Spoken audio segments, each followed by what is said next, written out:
really exciting. We've had a lot of big names here through the years, but to have someone of Chris's level is extremely exciting. I mean, we're talking about one of the greatest point guards to ever play the game. It's fact. Look at the numbers. So I'm not going to stay up here and talk all day. So without further ado, we'll bring in 8-time NBA All-Star, multiple NBA All-Defensive Team, gold medal, Chris Paul.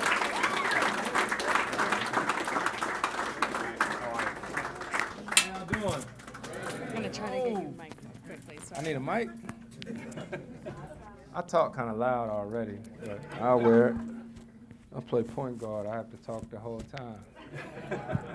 Sometimes too much.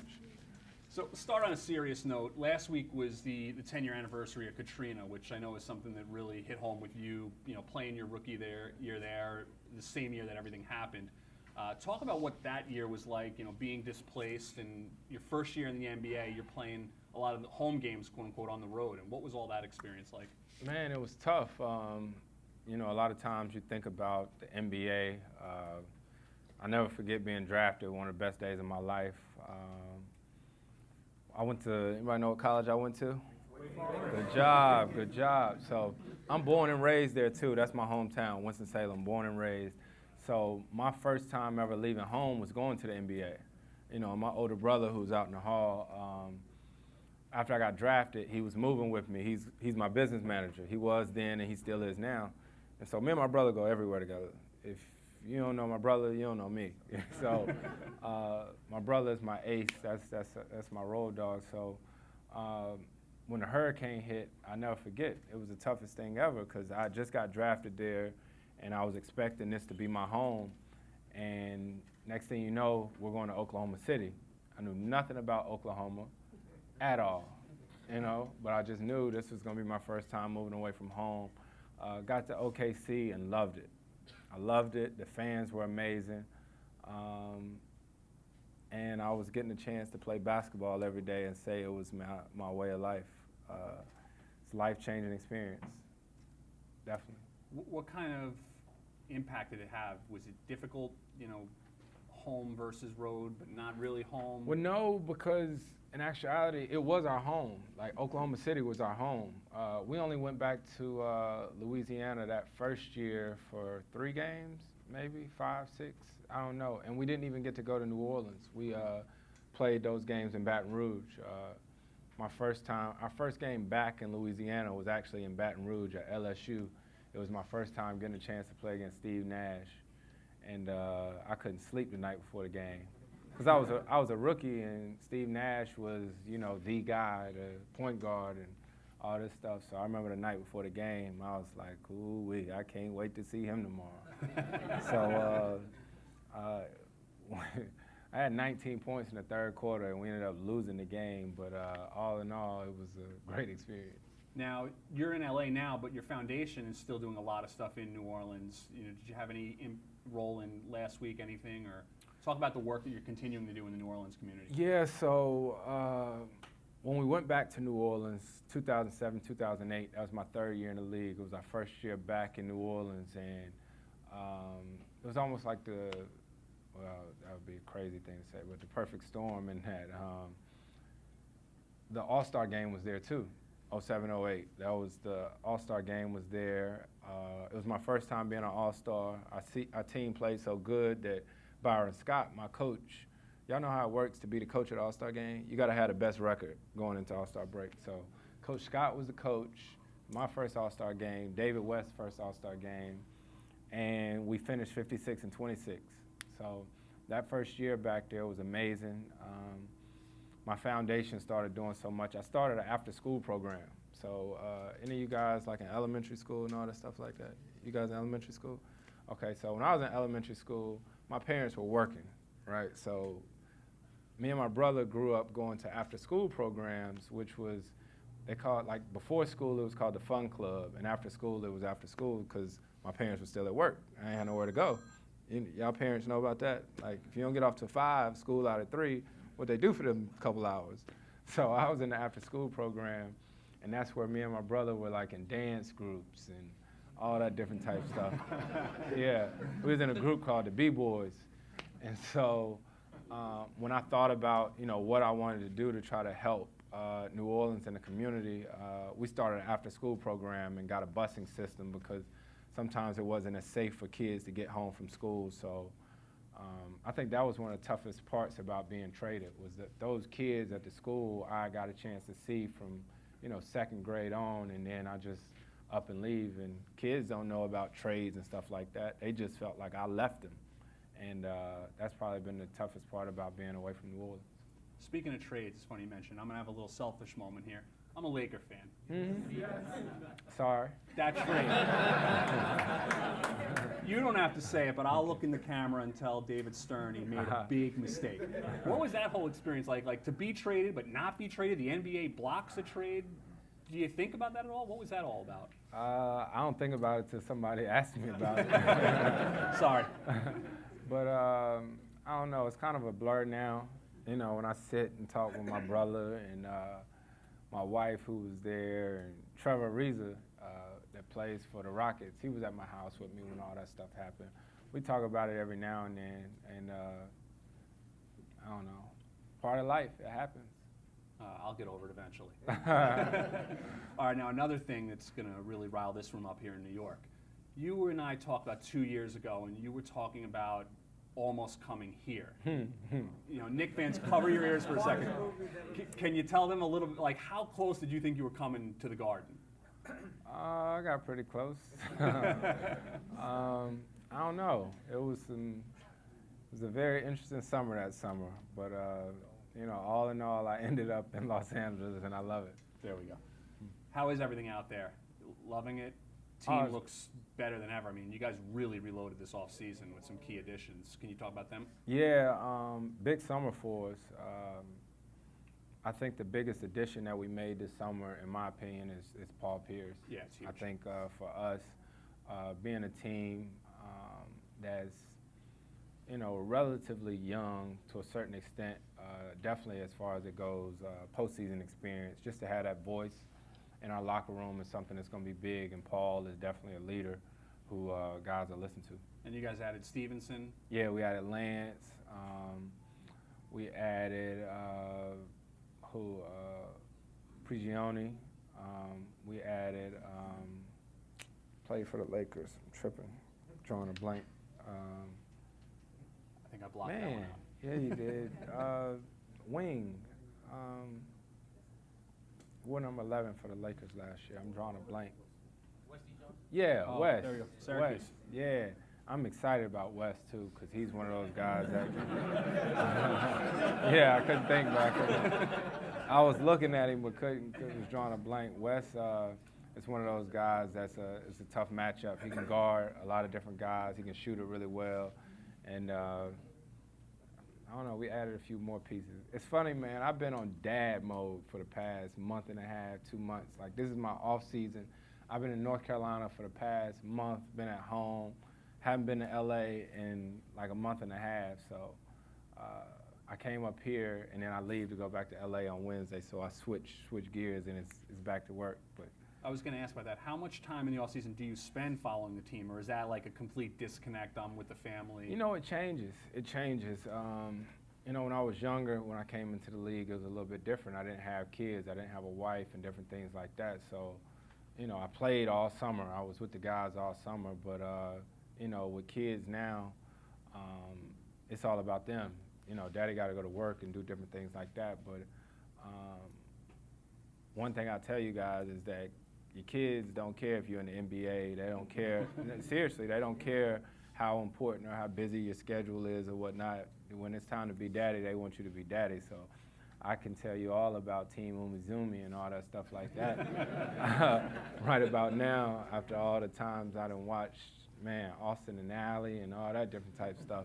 So, you really have to have time to, balance both, because at the end of the day, nothing comes before my kids. It's not one free throw or anything like that.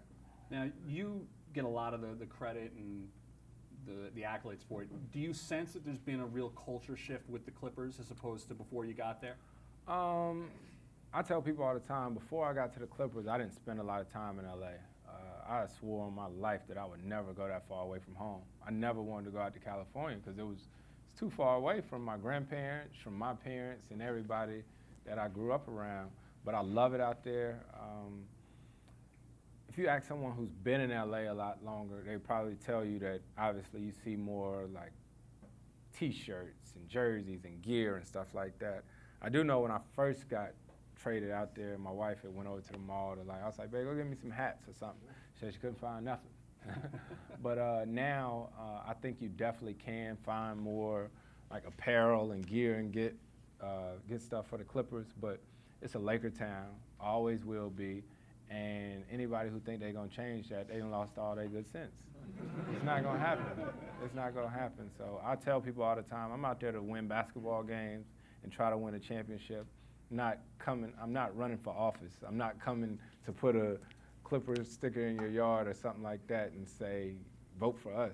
No, like, we gonna play basketball and you cheer for who you like. Your owner might disagree then. Who? Now he's a great guy, an amazing owner. I mean, it's not like if somebody comes to be a fan for us, we're gonna say no, thank you. But is he as fiery as he comes across? He is, and I think that's what makes him the owner that he is, because he's so competitive. You know, in order to be in this league and to be in this business, you got to want to compete, and I think that's what makes him who he is. How about Doc? What's he like playing for? Doc has been amazing. He's been great. He sort of allowed me to, you know, I guess take my voice down a little, you know, so that he can control it. And he's a player's coach. You know, he doesn't always act like he knows it all. He asks us for our feedback and stuff like that. And so the fact that he played in the league before, I think, helps, you know, with the communication aspect of it, because I think, you know, it's tough on your bodies, especially when you start getting a little bit older. But he knows when we need to be pushed and when we need to ease up a little. The Warriors. Yeah. You guys don't like each other. I'm gonna tell you the truth, man. I don't like anybody that's not on my team. You know what I mean? When you throw the ball up, like, obviously I have personal relationships with a lot of guys across the league, but I'm just that way. Like, when they throw the ball up, it's a different world. It's nothing personal, but it's what I do. What's your leadership style like? What would you say? My leadership style, it's a little bit different in ways. Like, one thing that I've learned, I tell people all the time, I've always been vertically challenged, right, in height. So I've always been short. So I'm not one of those people who used to be a small forward and had to be converted to a point guard. I've always been a point guard. When I played football, I was a quarterback, so I was always the leader. You know how, like, they tell some people, oh, they got to learn how to be a leader. No, I've been in this position my whole life. So I've talked to every great leader, to every daggone quarterback, to every coach, and all that stuff, and, you know, figure out things. But one of my coaches told me, maybe my third or fourth year in the NBA, he was like, look, you got to approach each one of your teammates in different ways. You know, some people you can yell at and different things like that. Some people you just got to talk to. So for me, I play hard. I compete hard. Sometimes I can be a little boisterous, and I like it too when guys are like that with me. And it's one of those things, like, if you ever watch us with the USA Olympic team, like, we get on each other, you know, but I guess because everybody's so competitive and all that stuff like that, you just, like, I know he doesn't not like me. He just wants to win like I do. And so sometimes people can take it the wrong way, but it's who I am. How's that experience been for you, the USA experience, you know, playing with that level of player and bringing gold back after, you know, because your first Olympic team wasn't one of the better? Yeah, so that wasn't an Olympic, it was the World Championship, right. But I get what you're saying. But 2006 was after my rookie year, and that was my first time playing on the NBA level USA team, and we lost. I never forget it. We lost to Greece in the third, fourth place game. They had this guy on their team that they called Baby Shaq, and they ran one play. They ran a high pick and roll, and they just kept hitting the guy, kept hitting him. And we lost, and we were just in Vegas, and we were talking about it. Me, Bron, and Melo was sort of reminiscing on that loss of how we sat in the locker room, and we wasn't sure we was coming home. Like coming back to the States, because we were in Japan. We was like, they're gonna kill us when we get back.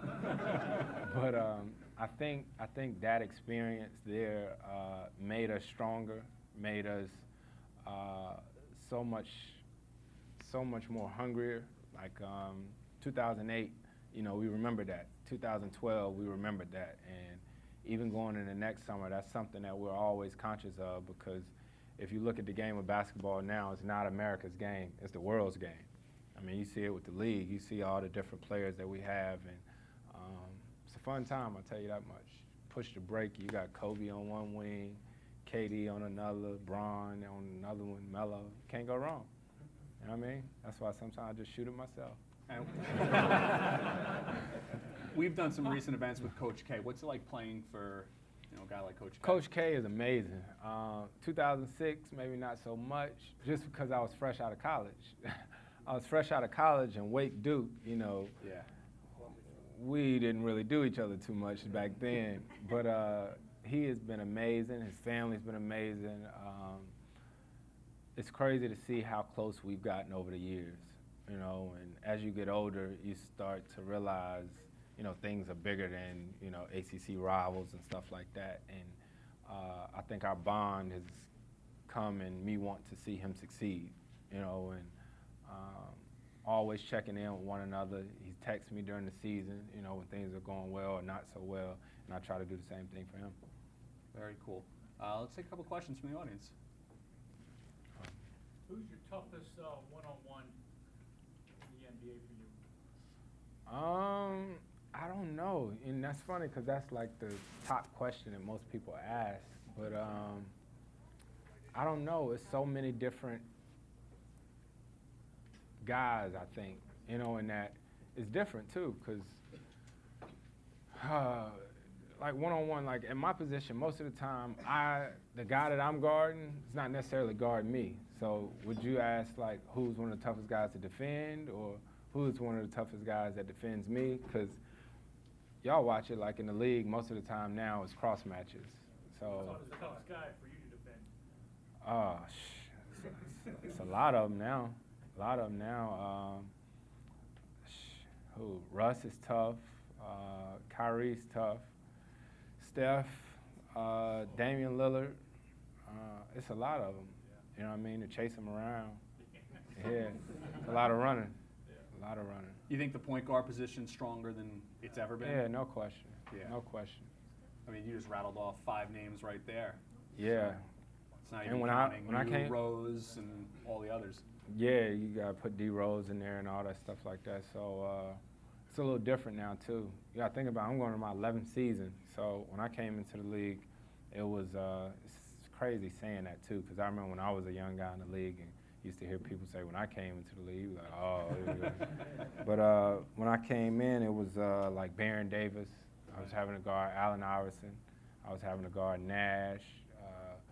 All those different guys. I actually played against Gary Payton my rookie year.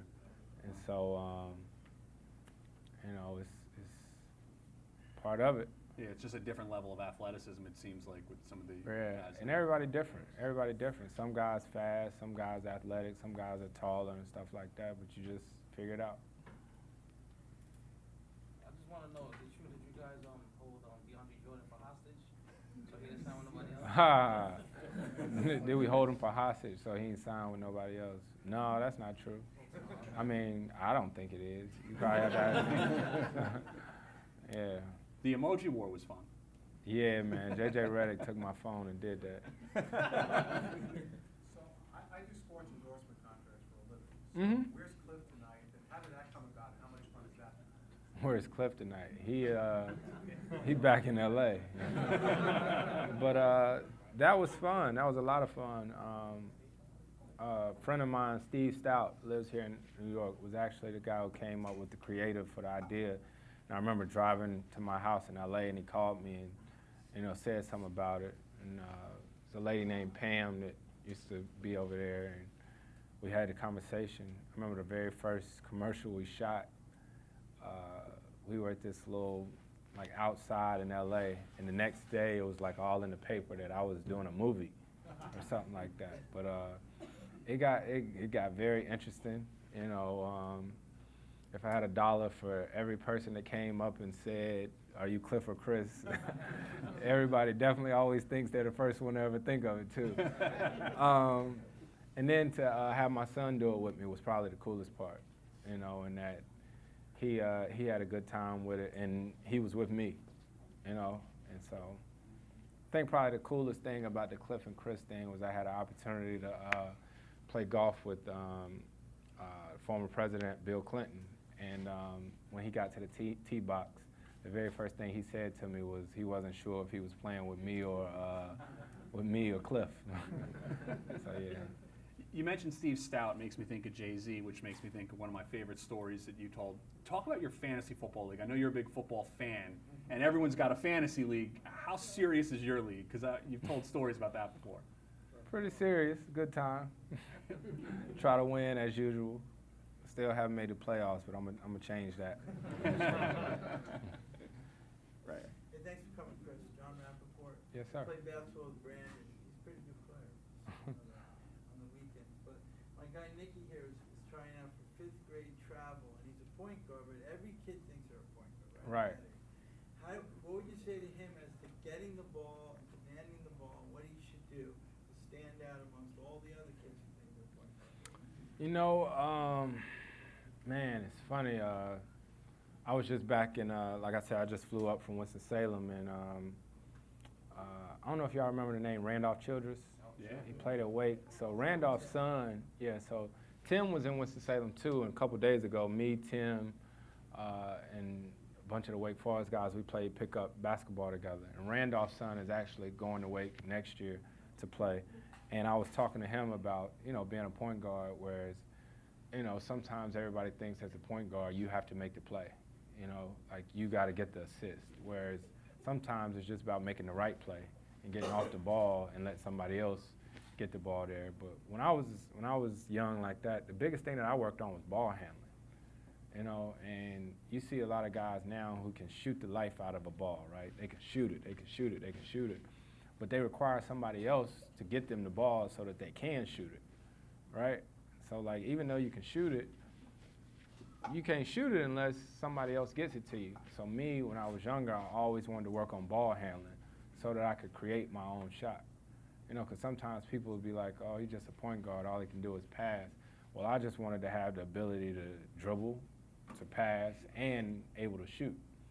You know, like even though I don't shoot that often, like you can leave me open if you want to. You know what I mean? So just seriously, like just having the ability to be able to do that, that way, you know, guys like, well, let him dribble. Okay, let me dribble. Let him shoot. You just want to try to work on that. And when you're small, like I've always been, just having the ability to get to where I want to get to. You know, like that's what I think about dribbling. Like there's nowhere on the court that you can stop me from getting to because I feel like I can dribble there. What's your off season like with prep work and practice? My off season, so not really a such thing now. So you think once you start getting older that you like, when the season get over, you're like, whew, let me take a break. Now that I'm older, I turned 30 in May. Yeah, it's a little bit older in the league that I play. But I don't think that I'm old in my mind by any means. No, like put me up against whoever you want to put me up against it. But for me, now that I am a little bit older, there's really no off season. So when the season got over, all summer I still like worked out and I trained as far as like keeping my body in the right shape. I didn't shoot basketball as much though. It used to be when the season was over, you find any court, any game going on, I was hooping. But now not so much. I don't play and run up and do all that on my knees and stuff, but I work out and train and do my core and all that stuff. And I eat so much better now than I used to. Oh my goodness, I used to eat crazy. But I mean, like you young, y'all don't know, but your parents probably tell you, like seriously, like the biggest thing that I focus on is my diet. That's like the biggest thing that I do. Like I keep a bottle of water in my hand. Like, when I was growing up, I didn't care about no water. I wanted some juice. I always wanted some juice or something like that. But now I drink so much water because you start to realize that your body is the only way that you can perform. And I don't care how good you can shoot, if you don't got your body up under you and stuff like that, nobody gonna see you shoot. Yeah. Hey, Chris. As a professional athlete, Mm-hmm. after a game, do you go home and watch SportsCenter, or do you go home and watch your local sports network? And Yeah. Do you try and stay away from that? My wife was talking about it the other day, because, man, I'm so wired after a game, and it's something that we talk about, like, the travel and stuff that we do. Like, when I get home from a game, I'm going to go in. I eat on TV trays, too, by the way. Like, I'm not that formal. Like, when I get home, I'm in the living room on a TV tray, eat my dinner after a game. My wife usually there, my parents probably there. And I'll watch the game. Like, I got an iPad at the game, so as soon as the game's over, our video people come in my locker, take my iPad, and they put the game on there. And so I'll get home, and if it's on TV, I'll watch it again. And then I'm watching it on my iPad, and I'm just rewinding it. I get into bed, me and my wife, and she usually roll over because she's tired of me being up. But I'm just up. Like, that's how I am. And excuse me, my wife always says one thing about me is, like, I usually go to bed late and I wake up early. And I've always been like that because I feel like I'm going to miss something. And so I'll go to bed crazy late, and then, like I always say, like, it was like a point in my career. Like, it's 2 stages in my career. Like, it was before kids, with kids. And then it's a new stage where kid in real school, right? So not preschool. My son is about to start the 1st grade. So, and when he was in kindergarten last year, it felt like another phase of my career, because bus pickup at 7:10 every Monday through Friday. Don't matter what happened the night before in any game. And so I may get home at 2 or 3, 6:30. My son in there, Daddy, eat breakfast. You know what I mean? So that's like a typical night. Like, I watch the games like every night. Every night, no matter what, I'm gonna watch it after we play. How often do your families and you hang out with Braun and Melo? So Braun, Melo, D-Wade, and us, like, us 4 are like super duper close. And I got other guys in the NBA that I'm really, really close with, but us 4, we had a bond for a while. During the summer, we try to as much as possible. And, like, us 4, we got a group chat, so we talk all day long, all year long.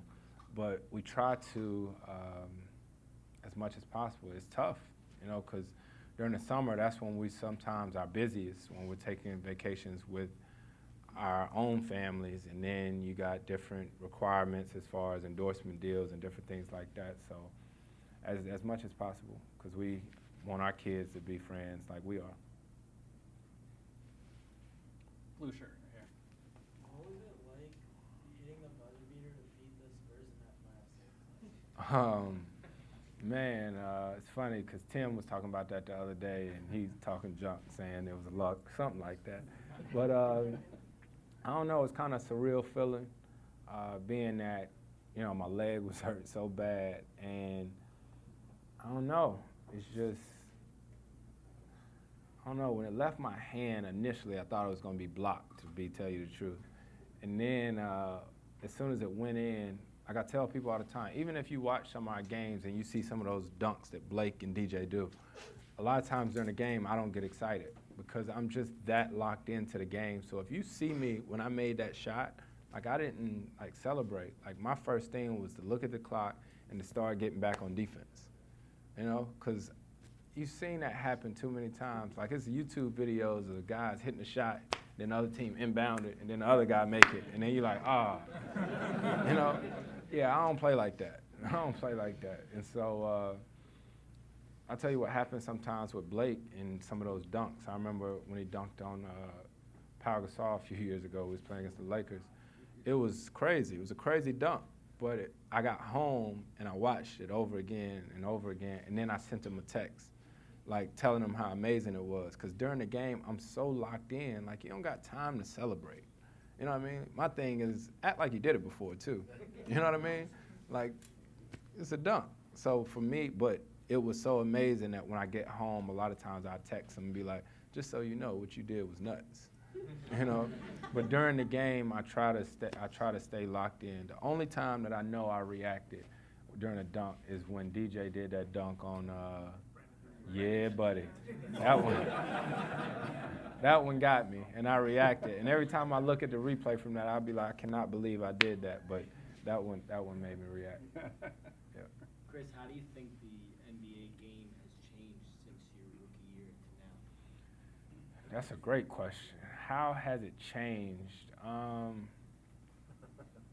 Man, how has the game changed? It's a lot faster. It's a lot faster now than when I came into the league. Like, I mean, when I came in, you had Shaq.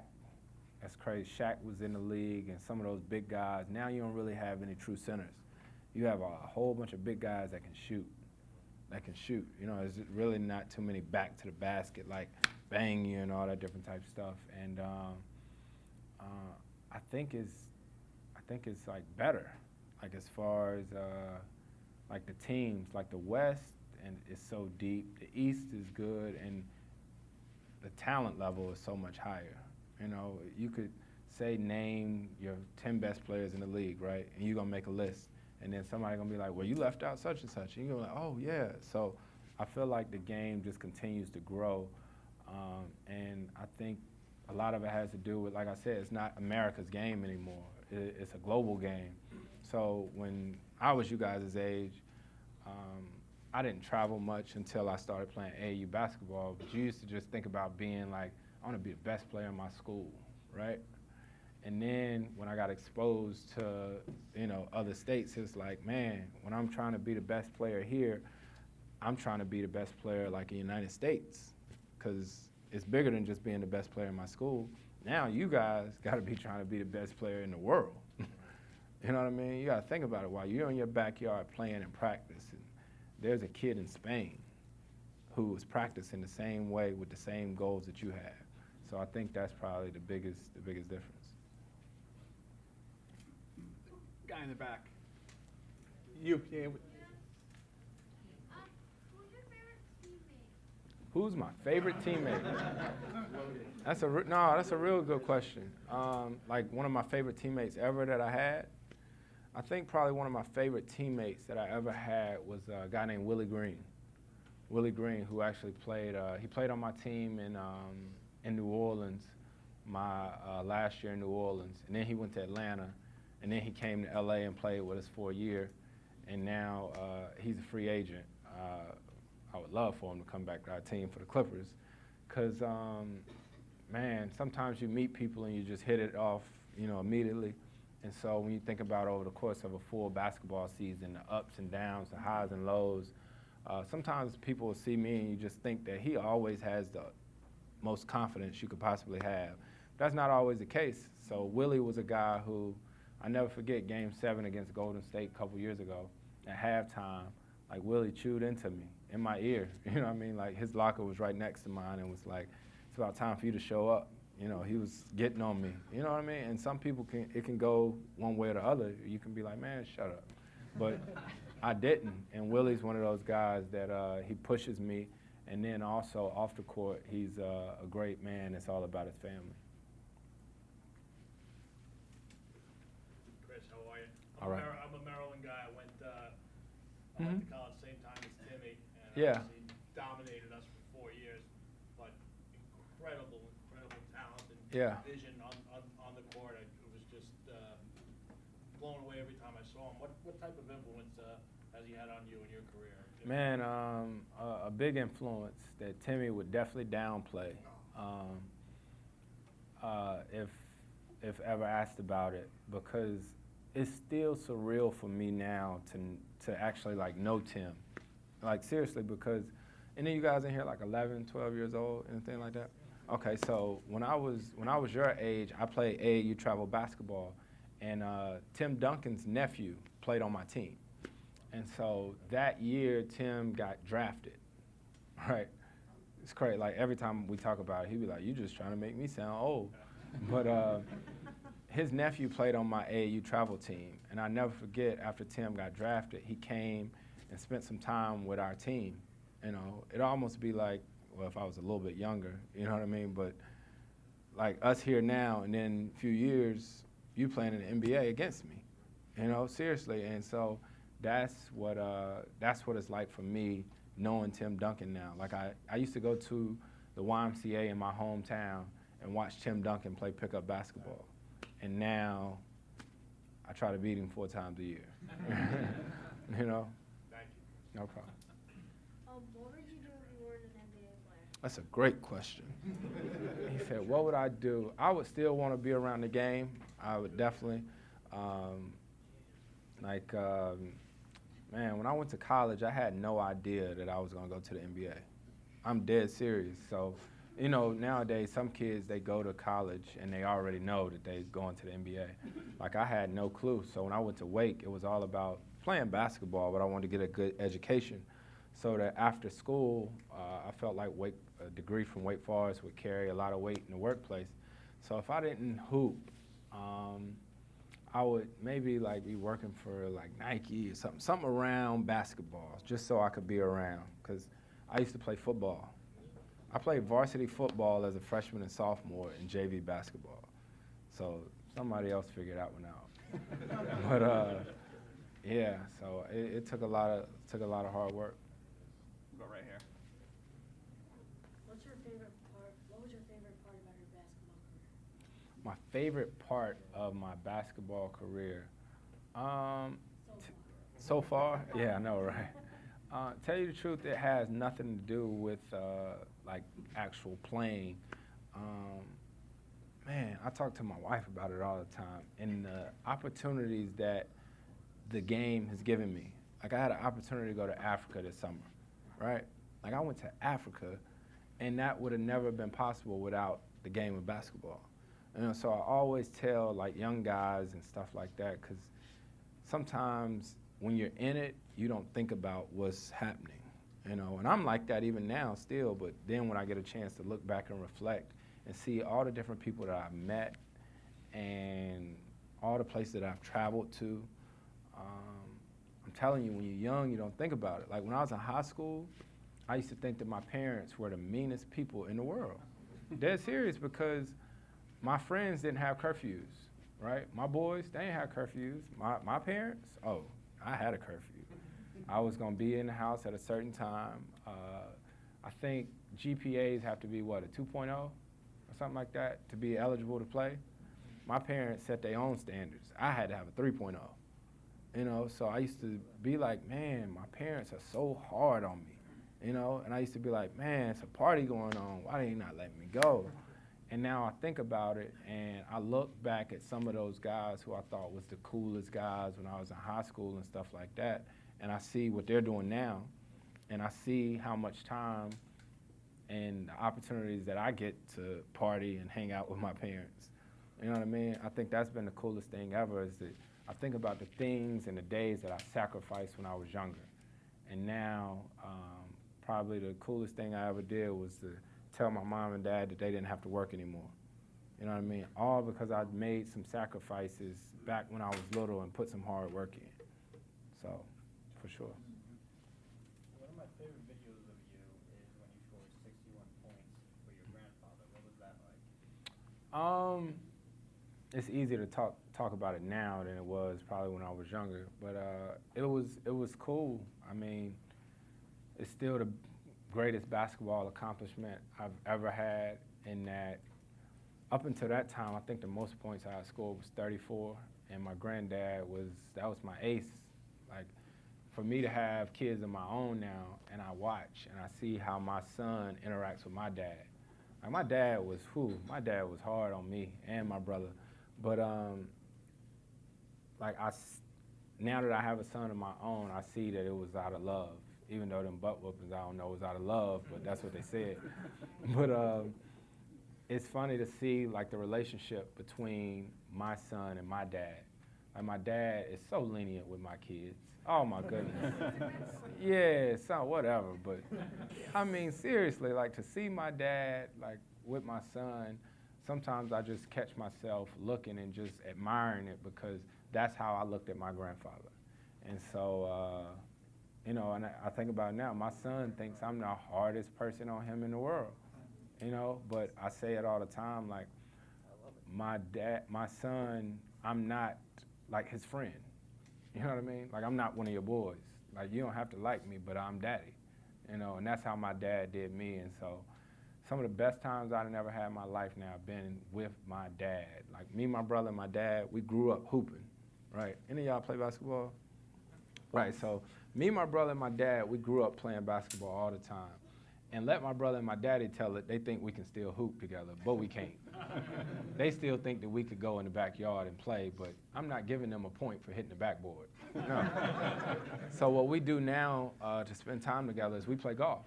Me, my brother, and my dad, we play golf together all the time because you got the handicap system. And so it's the coolest thing ever, man. Last week, I got a plane. I took my dad, my 71-year-old uncle, great uncle, my brother, and 3 of my dad's friends, took him up to play golf at this nice golf course. And like to see the genuine happiness of my dad was the coolest thing ever. You know what I mean? Like, I'm the son, but to see my dad happy and be able to, y'all, well, I know you guys know like George Gervin, Iceman, and Dr. J. Yeah. So when I was a kid, you guys' age, my dad was in all these basketball leagues, and he had 2 leagues that he played in, and one of his teams was called the Chris Crushers, and the other one was called the CJ Jocks. My brother named CJ, obviously. But in one league, he wore number 44. For who? Yeah, Gervin. And number 6, Dr. J. Maybe my second or third year in the league, I had an opportunity to have my dad meet them. And my dad was like a little kid, you know? And so it's one of those things that we'll go to events now at All-Star, and my dad, like, you know, Dr. J, and see my dad and speak to him first. And that's what's going through my mind is that, you know, people think that you act like it's all normal and stuff like that, but it's always so cool to see my dad interact like that. We'll do 2 more questions. Have you ever thought about going to the NFL? I used to before I figured out how hard they hit. I seriously loved football way more than basketball. I did. I was really good in football when I was younger too. Like I said, I played varsity football and JV basketball. But I remember my high school football coach kept getting on me about lifting weights, right? And before I was educated enough to know that you could lift weights, I don't know if y'all ever used to hear that, but I used to hear that lifting weights would throw your shot off, right? They used to say, like, you get too tight and all that stuff like that, and it'll throw your shot off. And I could shoot real good, and I was like, y'all not throwing my shot off, because I need to play basketball during the summer. So I wouldn't go in there and lift weights and stuff like that. And then all the guys that I was in high school with, they started walking around like this, and I was like, man, y'all can have that. Y'all can have that. And now I lift weights every day. But when I was younger, when I was a kid, no, I wasn't doing all that. Which player in the locker room motivates you the most? That you fired up? Which player motivates me in the locker room the most? Yeah, me. Like, no, like I'm serious. Like I'm one of those people. I'm so self-motivated. Like I compete. Like my wife is not a competitive person, and I'm the most competitive person you'll ever meet. Like I just have to compete. I don't really do anything just to be doing it. So even when I'm in the gym working out, I think my trainer left already, but I don't believe in going to the gym and just going in there and be like, all right, I'm gonna make 10 shots from this spot, right? Because if you just say I'm gonna make 10 from that spot, what if it takes you 25 shots? Then you're not really getting better. So for me, it's always competition. So if I say I'm gonna make 10 shots, I'll be like, okay, I gotta make 10 out of 12. If I don't make 10 out of 12, I restart. Because it's just always competing, always competition. There's no way to like simulate a game, right? There's no way. So the only way you can do that is when you practice to sort of get yourself to shoot from. So I'm just, like even my son, like I feel like it's just as important for kids to know what it's like to lose as it's like what it is to win. My son, if we play on his little goal, when we play the 10, I'll let him get the 9. But he's not beating me. I don't want him to be able to say he beat me. Y'all know Austin Rivers? Yeah. He came and spent week before last. He stayed in Winston-Salem with me for a week. And we were at my house, and he was playing on basketball goal with my son. And my son is a sore loser, very, very sore loser. And so Austin was beating him, and he was getting upset, and Austin ended up letting him win. I said, Austin, don't do that. Don't do that. Don't do it. So then I played him, and I beat him, and he started crying. He's going to have to get over it. I'm serious, because I think it's just as important for you to, because he's already, to me, somewhat, privileged in some of the things that he has an opportunity to do. So I don't always want him to think that he's going to win. You got to work. You got to work. And if you want to beat me, you better work. Yeah. I will do one more, and then we're going to do photos. All right. There you go, last one. How much would you and the team have had to adjust to DeAndre Jordan? I don't know. I don't think about that. Luckily, that didn't happen. You can take one more. Okay. There you go. Do you do anything to help DeAndre Jordan with his free throw shooting? Do I? What do you tell him when he's struggling? What do I tell him when he's struggling? To shoot it. I mean, DJ's a lot better free throw shooter than you guys know. You see the game and stuff like that, but he practices on it all the time. Practices it all the time. We actually have one of our assistant coaches, Armand Hill, that works with him on it all the time. So obviously you read something, so don't believe everything that you read, first and foremost. But all the time. Like DJ's one of those guys too.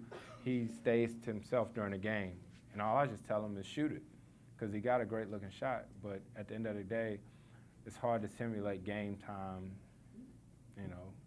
shots. Well, thank you all again for coming. Big round of applause for Chris.